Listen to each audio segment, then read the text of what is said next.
Hola, ¿qué tal? Mi nombre es Ade Guedes y vengo a contestar sus preguntas sobre la rectificación cervical. Primera pregunta, ¿qué es la rectificación cervical? Y está muy bien, porque no tienes por qué saberlo. O sea, además hay muchos profesionales, tú vas a consulta y no te cuentan. Entonces este video es para eso, para aclarar las preguntas. Ahí va, la rectificación cervical es, si se quiere, una disfunción mecánica. ¿Qué quiere decir esto? Empecemos desde el principio. La columna vertebral se supone que tiene unas curvaturas específicas. Estas curvaturas básicamente lo que hacen es ayudar a la mecánica natural de la columna. Es decir, por ejemplo, si tú tuvieses un puente rígido, ¿cierto? Este puente rígido, fuerte, ahí firme, le pones peso y es muy probable que se rompa. Ahora bien, si ese puente, en vez de ser rígido, permite movimiento y está sujeto a guayas, a estructuras blandas, cuando tú le metes peso, pues particularmente este se va a adaptar y se va a moldear. Estas curvas de la columna vertebral, naturales, fisiológicas, llamadas lordosis o sifosis en el caso de la dorsal, son naturales para permitir los procesos de adaptabilidad que son característicos de la función de la columna vertebral.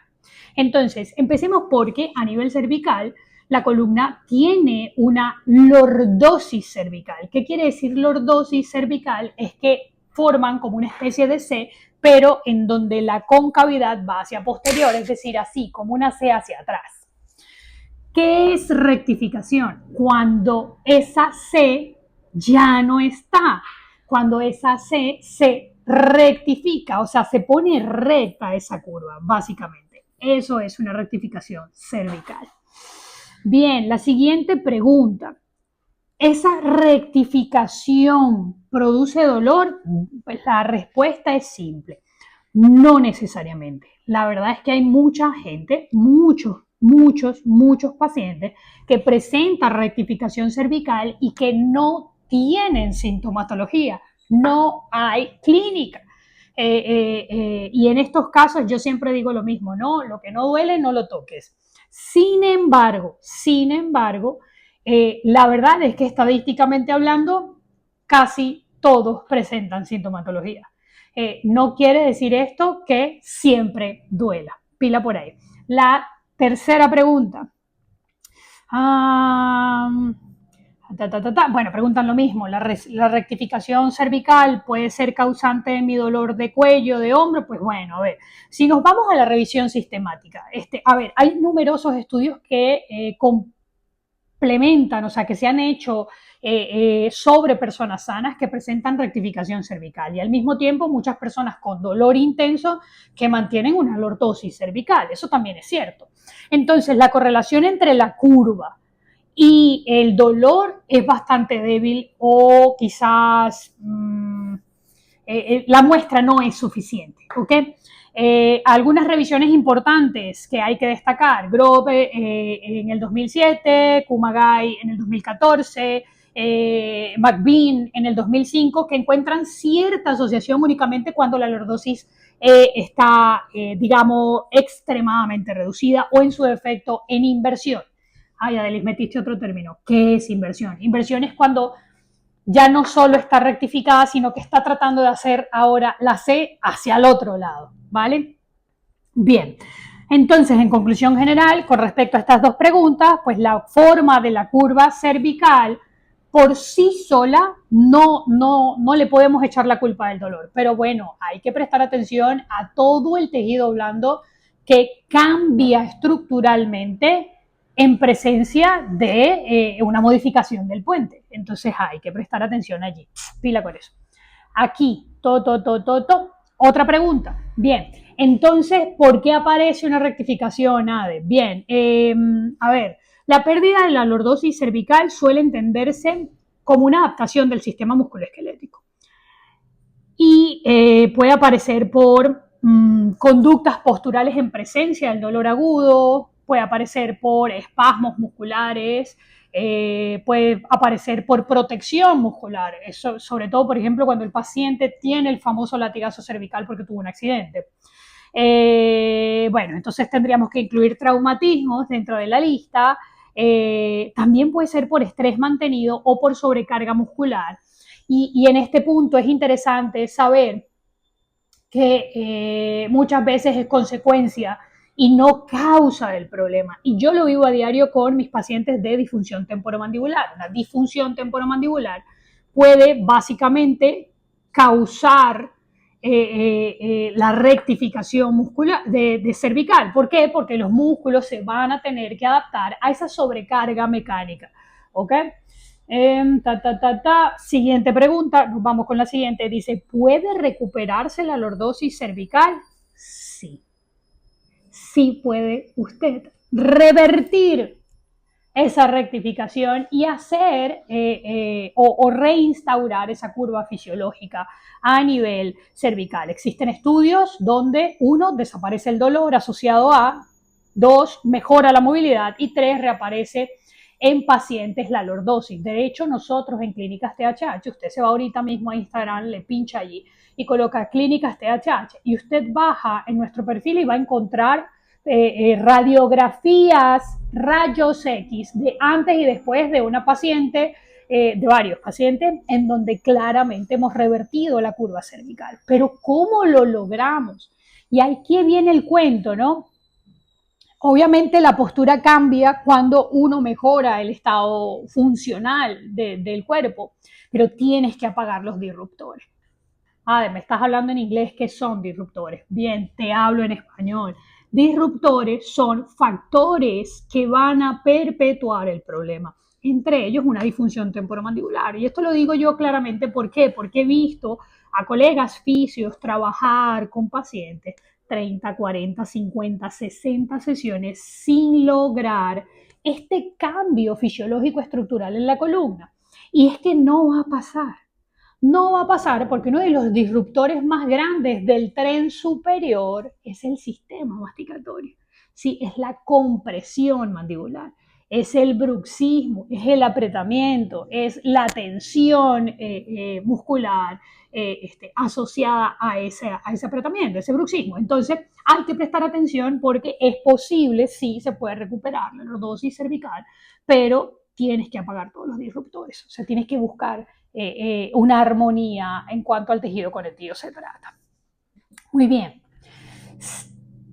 Pregunta, la siguiente, yo aquí haciendo todo mi esfuerzo para ver, no se burlen. ¿Influye en la postura? Esta es bien, bien interesante. ¿Por qué? Porque hace unos años, digamos que siempre se le culpaba al cuello adelantado por el tema de la rectificación cervical. Actualmente sabemos que muchas personas con cabeza adelantada no presentan dolor, repito, muchas personas con dolor tienen una postura que se considera normal. También está el debate, el famoso debate científico sobre si existe o no la buena postura. A mí me gusta pensar que la postura, o sea, que la mejor postura es la siguiente. ¿Qué quiero decir con esto o qué quiero enmarcar con esto? Que es mantenerse en movimiento, lo que conlleva a mejoras significativas en el aparato musculoesquelético y que cualquier postura, por buena que sea, así usted se amarre con correctores de postura, taping, qué sé yo, lo que usted quiera, corset, lo que sea, cualquier postura que usted mantenga demasiado tiempo, ¿sí? Prolongado en el tiempo, va a perjudicar el aparato musculoesquelético, nos guste o no. Entonces no se puede hablar de una buena postura y una mala postura porque una mala postura pudiera ser cualquiera.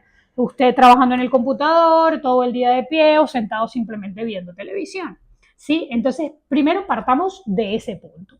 Lo segundo, o lo que realmente importa aquí, es que parece, digamos, que uno, cuanto más tiempo inmóvil, pues peor, ¿sí?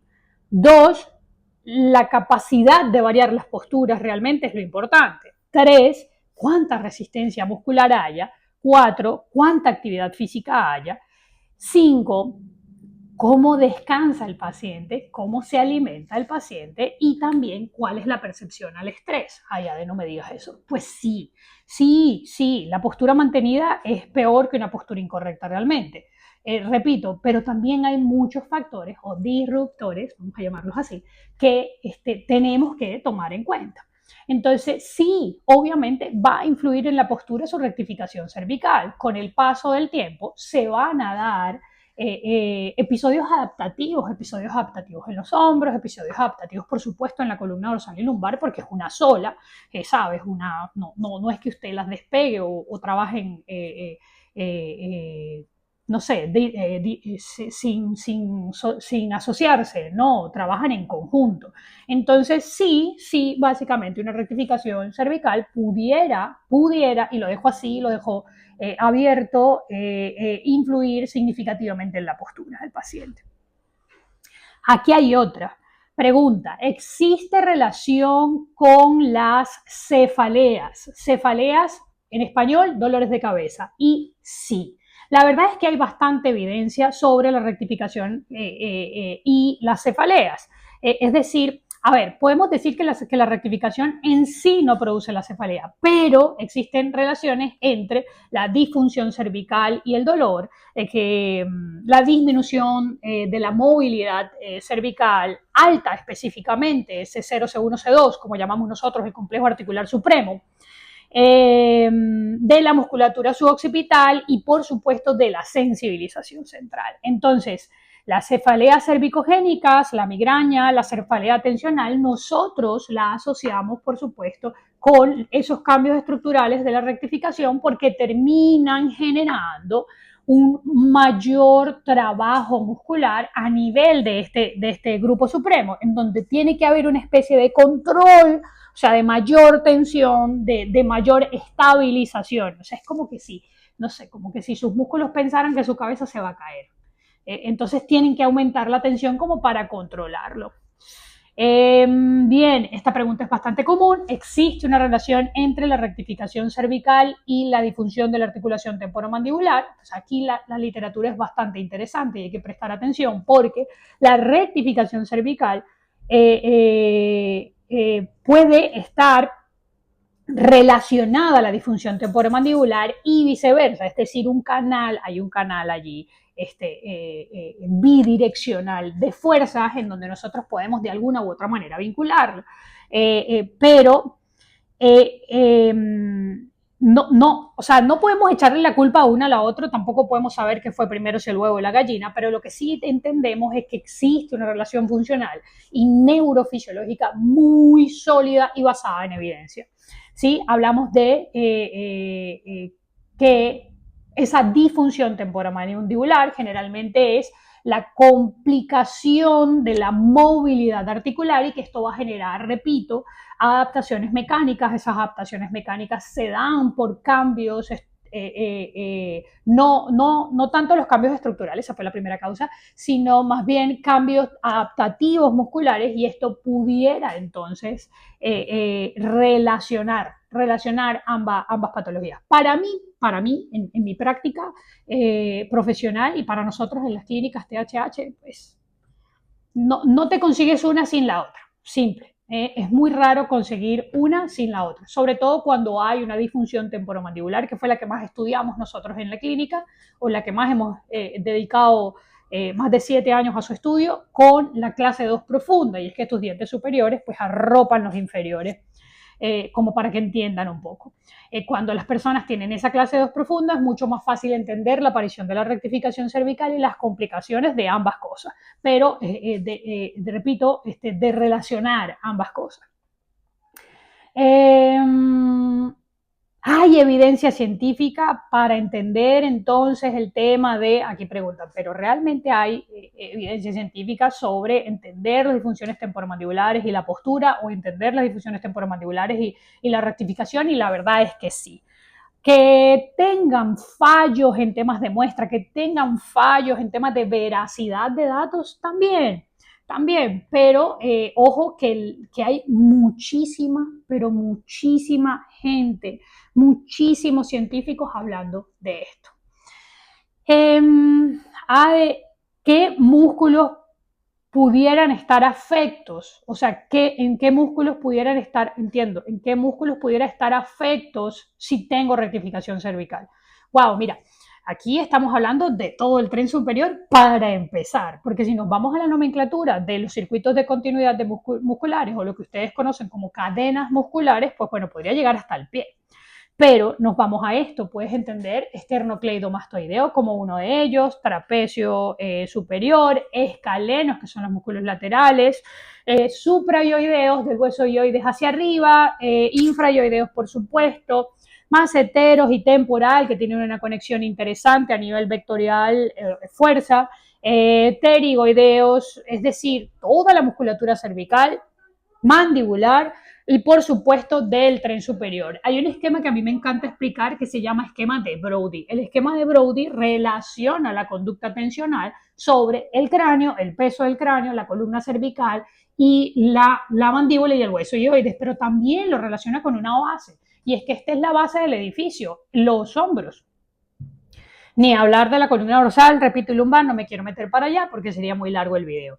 ¿La rectificación aumenta la carga muscular? Esta es la siguiente pregunta y pues la respuesta es que probablemente sí. Hay estudios que se han hecho y que nosotros hemos podido replicar en THH a través de electromiografías, que son los que miden los potenciales de acción o potenciales de espiga, en este caso, a nivel muscular, o la respuesta muscular.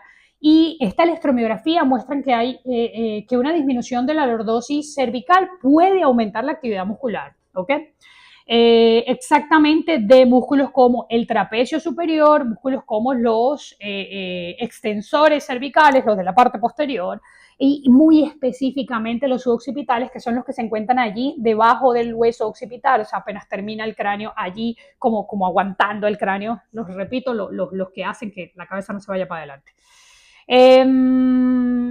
Ojo que yo no quiero decir que esta disfunción o que estos cambios a nivel de la electromiografía pudieran generar dolor. Estamos hablando de si aumenta o no la carga del músculo, el hecho de tener una rectificación. Y la verdad es que ha sido probado científicamente que sí. Ajá. ¿Tiene alguna influencia sobre el sistema nervioso? Bien, hoy sabemos mucho de que muchas cervicalgias y muchas disfunciones de ATM presentan sensibilización periférica, sensibilización central. Es lo que explica por qué pequeños cambios mecánicos como los que nosotros hacemos al colocar una férula de reposicionamiento mandibular o al colocar puntos de presión específica en algunos músculos que se hace durante la terapia manual, logra grandes cambios en nuestros pacientes. Aquí la curva cervical pasa a un segundo plano, estamos hablando de neurofisiología. Siguiente pregunta, tengo alteraciones de sueño, es uno de los aspectos más olvidados cuando se habla de rectificación. Esta persona seguro estudia un montón. Escuche, las personas con insomnio, mala calidad del sueño, apnea, bruxismo, por supuesto, presentan mayor incidencia de cervicalgias, presentan mayor incidencias de traumatismos o si se quiere más bien disfunción temporomandibular y por supuesto de cefaleas, o sea, de dolores de cabeza. Entonces la alteración del sueño es determinante en la sensibilización del sistema nervioso y por ende es determinante en pacientes con disfunción temporomandibular y rectificación cervical. No duermes, no repara, no descansa y por ende aumenta la sensibilización. El estrés, siguiente pregunta. ¿El estrés es importante en una rectificación cervical? Pues sí, el estrés modula tono muscular, actividad simpática, bruxismo y percepción del dolor. Entonces, por muchos pacientes desarrollan simultáneamente dolor cervical, disfunción de ATM, cefaleas tensionales, sin que exista una lección estructural importante. Solo la rectificación. Entonces, sí, definitivamente sí. La percepción al estrés de nuestros pacientes, o de usted, en este caso si es paciente, puede significativamente incidir sobre el tono muscular, sobre la actividad simpática, aparecer bruxismo y por supuesto aumentar la percepción del dolor. Hay evidencia de que corregir la lordosis cure la articulación temporomandibular. No, la verdad es que no. no hay evidencia científica. Sin embargo, no podemos hacernos ojos ciegos de lo que los rayos X han conseguido con cambios de la articulación, es decir, al revés, ¿sí? O sea, me estás preguntando si hay evidencia de que corregir la lordosis cure la ATM. La verdad es que no. Pero si curas la ATM, ¿es posible revertir la curva? Este sí está estudiado. Es decir, al revés, sí hay evidencia científica. Probablemente porque cambiando la disfunción de la articulación temporomandibular haya cambios mecánicos sobre la estructura del músculo, disminuya la tensión y por ende sea más fácil que a través de fortalecer la musculatura profunda, mejorar la movilidad cervical y hacer ejercicio terapéutico o asistir al fisioterapeuta, así de simple, o al osteópata, ya pueda revertirse la rectificación. Aquí, siguiente pregunta. Ade, ¿qué tratamientos cuentan con mejor evidencia? Bueno, las guías clínicas, revisiones sistemáticas apoyan, uno, el ejercicio terapéutico, sin duda alguna, ¿ok? Entrenamiento de los flexores cervicales profundos, del fortalecimiento de los extensores, la educación del dolor en el paciente, la terapia manual sin duda alguna como complemento, o como complemento del tratamiento, no como tratamiento único. Manejo de estrés, optimizar sueño, el abordaje de la articulación temporomandibular desde la disfunción, por ejemplo, con estas placas oclusales de aumento de dimensión vertical oclusal que hacen los odontólogos, pero que nosotros tenemos que activar en el aparato musculoesquelético. Y por supuesto la actividad física regular. A mí me gusta pensar, al menos nosotros en clínicas THH, que si yo aumento la dimensión vertical oclusal con estas placas de reposicionamiento mandibular, es mucho más fácil hacer todo. ¿Por qué? Porque el disruptor mayor ya lo estás tratando, entonces mecánicamente es mucho más sencillo instaurar estímulos asertivos para la recuperación de esa rectificación cervical.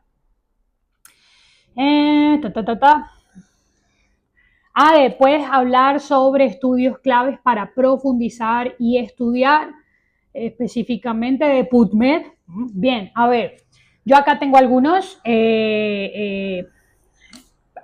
vamos a leerlos. Sobre neck pain, una revisión del 2017, Clinical Practice Guidelines. Este es de Blampied, es una guía clínica que recomienda ejercicios, educación y terapia manual como complemento en el tratamiento de la rectificación. Está el de McBean en el 2005, que encontró la asociación solo en pérdidas marcadas de la lordosis, es decir, de mucha rectificación. El de Grove en el 2007, que no halló una relación consistente entre la curvatura y el dolor, que era lo que estábamos diciendo al inicio. El de Armillo-Olivo, que son revisiones que muestran la frecuente coexistencia de las alteraciones cervicales y las disfunciones temporomandibular. Y el de Ceslev, que describe la convergencia entre aferencias trigeminales y cervicales como base neurofisiológica del dolor referido. Estas se las dejo allá en el caption de este video. Espero que les haya gustado. Esas son todas las preguntas que, bueno, hay muchas más, pero esas son las preguntas que tengo al momento. Un abrazo gigante. Por favor, no olvides suscribirte a mi canal de YouTube.